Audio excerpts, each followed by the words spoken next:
दोस्तों, आप सबका मेरे YouTube चैनल पर हार्दिक स्वागत है। मेरे चैनल पर नए हैं तो चैनल को सब्सक्राइब अवश्य कीजिएगा और जुड़िए हमारे साथ में। मित्रों, कभी कभी बीएड को लेकर के जो अफवाहें फैलती है उसे देख कर मुझे बेहद कष्ट होता है। मैं आप लोगों को बताना चाहता हूँ, बीएड को लेकर के किसी प्रकार की अफवाहों पर कतई ध्यान न दें। और रही बात यह कि परीक्षाएं, तो मैं बताना चाहता हूं कि परीक्षाएं नए आयोग के गठन के पश्चात ही उसकी डेट आएगी। अभी से किसी प्रकार की कपोल कल्पना करना अपने आप में हास्यास्पद है। मैं बता देना चाहता हूं, परीक्षाएं आप लोगों की होंगी, समय से ही होंगी, परेशान होने की आवश्यकता नहीं है। आपको पढ़ने का अवसर मिलेगा, 1 महीने का टाइम आपको कम से कम मिलेगा। 1 महीने पूर्व ही परीक्षा की तिथियां आपकी क्लियर रहेंगी। नए आयोग का गठन की औपचारिकता किसी भी दिन पूरी हो सकती है, कभी भी आपकी परीक्षा की तिथि आ सकती है आधिकारिक रूप से, है ना। तो आप तैयारियों में लग जाइए और बिल्कुल भी लापरवाही ना करें। लापरवाही आप पे ही भारी पड़ेगी। इसीलिए किसी प्रकार की लापरवाही आपके लिए उचित नहीं है। अभी से ही आपको परिश्रम करने की आवश्यकता है। मित्रों, हमें मानते हैं कि बहुत दिनों से काफ़ी चर्चाएं चल रही हैं कि एग्ज़ाम अब होगा तब होगा। मैं बता देना चाहता हूं कि पदों की संख्या बढ़ी है दोस्तों, और पदों की संख्या बढ़ने के कारण से, है ना, अभी इस पे मंथन चल रहा है। इस पे भी काफ़ी कुछ चर्चा किया जाना है, क्योंकि परीक्षा की तिथियाँ बढ़ने में पदों की संख्या भी बढ़ी है। तो जाहिर सी बात है कि उन सब के लिए पदों का भी वेरिफिकेशन का काम चल रहा है, कितने पद वास्तव में खाली हैं, है ना। तो ये मत सोचिएगा कि पदों की संख्या कम हो जाएगी। जाहिर सी बात है, 15,000 के ऊपर पद अब आपके टीजीटी पीजीटी में हो गए हैं। रही बात कि प्रवक्ता इस बार पहले होगा, क्योंकि उसमें इंटरव्यू की प्रक्रिया रहती है, इंटरव्यू में समय लगता है। लेकिन टीजीटी आप लोगों की बाद में होगी। कन्फर्म है कि टीजीटी बाद में होगी, प्रवक्ता आपका पहले हो जाएगा। मित्रों, निश्चित रूप से आप सभी लोग परीक्षा की तैयारी कर रहे होंगे। तो परीक्षा की तैयारियों के लिए आप हमारे यहाँ के सबसे यूजफुल नोट्स लीजिए, और 100% प्रश्न आने की गारंटी वाला नोट्स है। आप लोगों को निश्चित रूप से इसमें से 100% प्रश्न आने की गारंटी हम देते हैं। अच्छा, एक बात और मैं बोलना चाहता हूँ, है ना, कि मैं जितनी भी डिटेल आप लोगों को अभी तक देता रहा हूँ उस पर हमारी ओर से, है ना, हमारी ओर से किसी भी प्रकार का मतलब अफवाह नहीं फैलाई जा रही। जो लोग, कतिपय लोग ये कहते हैं कि अफवाह अनिल मिश्रा फैलाते हैं, ये है वो है, ऐसे है वैसे है। तो मैं बता देना चाहता हूँ कि मैं किसी प्रकार से कोई अफवाह नहीं फैलाता हूँ, है ना। हमारे यहाँ जो न्यूज़ मिलती है वो एकदम सटीक न्यूज़ मिलती है।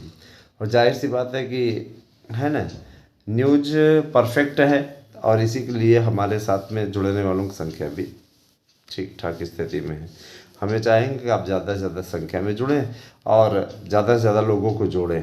अगर आप नए चैनल पर भी सब्सक्राइब करवाते हैं तो ये हमारे लिए बहुत बड़ी खुशी की बात होगी। शुभ न्यूज़ को सब्सक्राइब कीजिए। आप लोगों से मेरी अपील है, मेरा अनुरोध है ना। जाहिर सी बात है कि वो 2 लोगों के द्वारा मिलकर के चलाया गया चैनल है, और उस पर आप लोगों को सार्थक गवर्नमेंट जॉब पॉइंट वाले सर वो टाइम नहीं दे पा रहे हैं, थोड़ा सा टाइम मिलेगा तो उनकी भी वीडियोस उस पर रहेंगी। और निश्चित रूप से हमारे साथ में एक सहयोगी के रूम में, भाई देखिए, उनका कार्यक्रम है, वो टाइम नहीं पास पाते हैं, और ज्वाइंट चैनल पे यही दिक्कतें आती हैं, लेकिन बहुत जल्दी इसको दूर कर लिया जाएगा। मैं ये बताना चाहूँगा कि आप लोगों को आने वाले समय में, है ना, इस चैनलों पर, इन चैनलों पर विशेष अपडेट भी मिला करेगी, जो स्पेशल कवरेज राजनीति के इतिहास से जुड़ी हुई है सभी पे।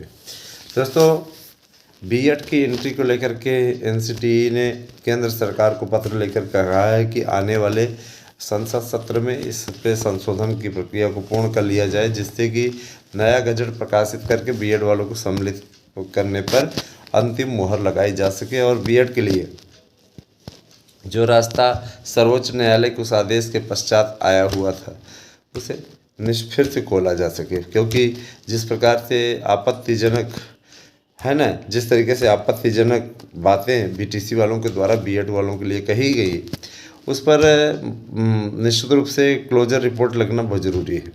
रही बात ये कि 69,000 वाले मामले में नया मोड़ आ गया है। अनिल भूषण चतुर्वेदी और मुख्य सचिव के खिलाफ अवमानना का नोटिस उच्च न्यायालय ने जारी किया है और ये कहा है कि 69,000 में एक प्रश्न संशोधन वाला जो प्रक्रिया थी उसमें अभी तक कार्रवाई नहीं की गई, तो अवमानना के लिए आप उपस्थित हुई है। 28 नवंबर की डेट लगाई है और उस दिन इनके खिलाफ कड़ी कार्रवाई हो जाएगी।